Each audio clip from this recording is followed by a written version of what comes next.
क्या जय जगन्नाथ मु सोनी आपको स्वागत करुच्ची Soni kitchen and blog channel को आशा करुच्ची जगन्नाथ कृपार आपण मैंने समस्ते भल थे जो था भल था सुरक्षित था वीडियो को फास्ट टू लास्ट जाए देखुए पसंद आसला लाइक करेंगे फ्रेंड सहित शेयर करेंगे और चैनल जब नुआ अच्छा चैनल को सब्सक्राइब करेंगे।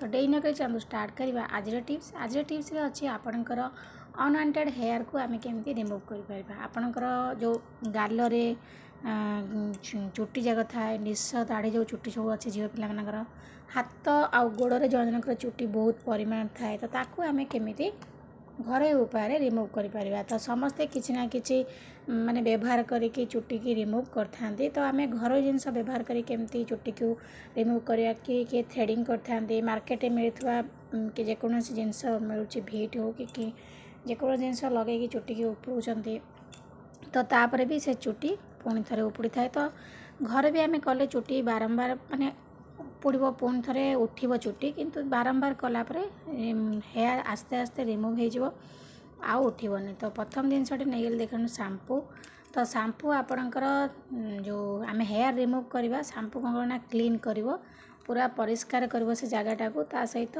हेयर रिमूव होगापाई हेल्प कर। तो तापर देखो नेक्स्ट जिनस नहीं जाइए भेसलिन आम जो हेयर रिमूव है बेले आम कौन होना से जगटा टी जलापोड़ा होता है तो भेसलिन आपणकर स्मूथ कर बहुत ऑयली माने मॉइस्चर रखिबो बिल्कुल भी आपणकर हेटा काटिबो नाही। तो देखंतु मु जेतिक नैथिली शैम्पू सेतिक नै जाउची भेसलिन।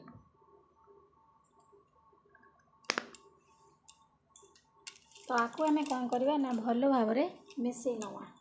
तो देखो ये मु शैम्पू आ भेसलिन को प्रथम भल भाव मिसई नौचे आप क्लिनिक प्लस शैम्पू नहीं पारे हेड एंड शोल्डर नहीं पारे जेको शैम्पू नहीं पारे मोटे डव शैम्पू नहीं। तो देखो ये मु शैम्पू आ भेसलिन को प्रथम भल भाव टी मिसई नौचे।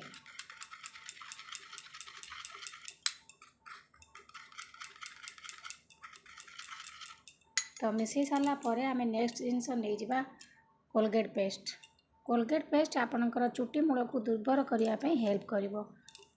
तो कोलगेट रे आपणकर पैराक्साइड अच्छी जोटा कि आपणकर चुट्टी सहजे उपड़ी जीव चुट्टी मूल को दुर्बल करने हेल्प करता है कोलगेट पेस्ट। तो देखो ये मो कोलगेट पेस्ट नहीं गली तो ये आम तीन टा जिनस होगा मुझे भल भाव मिसई नौची ता सहित आपणकर जो जगह आम चुट्टी उपड़ा से जगह आप ठंडा ठंडा रखिए कोलगेट पेस्ट। तो ये आम नेक्स्ट जिनस नहीं जावा जय जगन्नाथ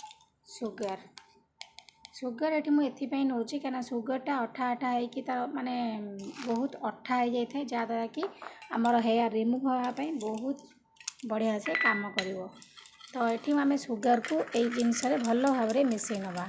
तो देखो मेल्ट करने पूरा मेल्ट करने आम जमी हाथ पाद कि मुहर लगाऊँ स्क्रब भली काम करे रुआ रुआ रखते किंतु एठी हमको पूरा मेल्ट माने मिसवा दरकार जमती मिसिले ही आम एटा भल काम कर। तो मिसेला देख अठा अठा बहुत लगुच तो यही अठा अठाटा ही आम जब लगेगा से बहुत सुखिकी आपणकर हेयर रिमूव करने हेल्प कर। तो देखो ये बहुत समय मत मिसैक पड़ो चीनीटा मत बहुत बड़ बड़ नुहे पूरा चिकन भाव चीनीटा अच्छी तो सांगे सांगे मिसीज ना आप चीनी पाउडर नहीं पारे सुगर पाउडर। तो देखो ये मु मिसई नहीं गली आराम से मिसीगला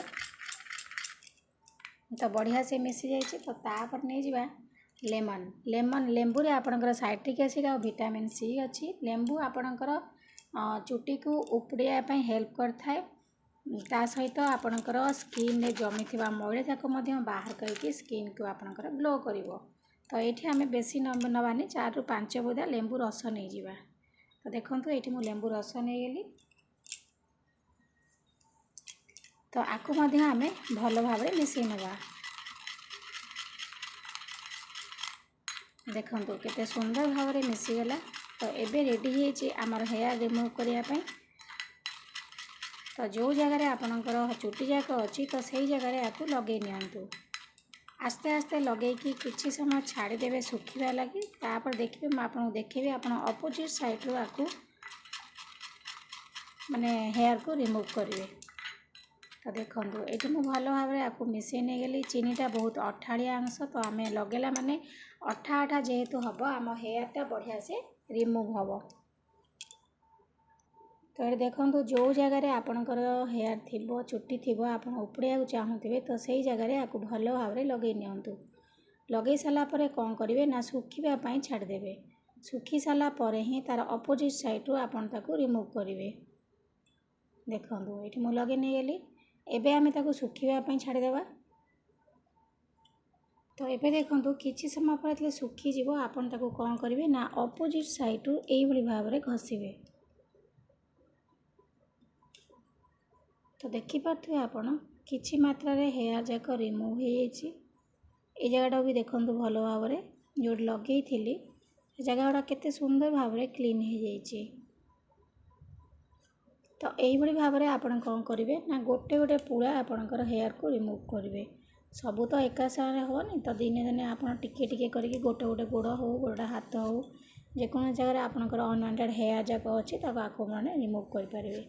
तो आशा करछि आज ये टिप्सटी आपको पसंद आसो। यदि पसंद आसता लाइक करेंगे फ्रेंड सहित शेयर करेंगे आ चैनल जब नुआ अच्छा चैनल गोटे सब्सक्राइब करने। तो आज विदाय नौ पुणी देखा आप सहित नेक्स्ट वीडियो से पर्यंत रोचे नमस्कार जय जगन्नाथ।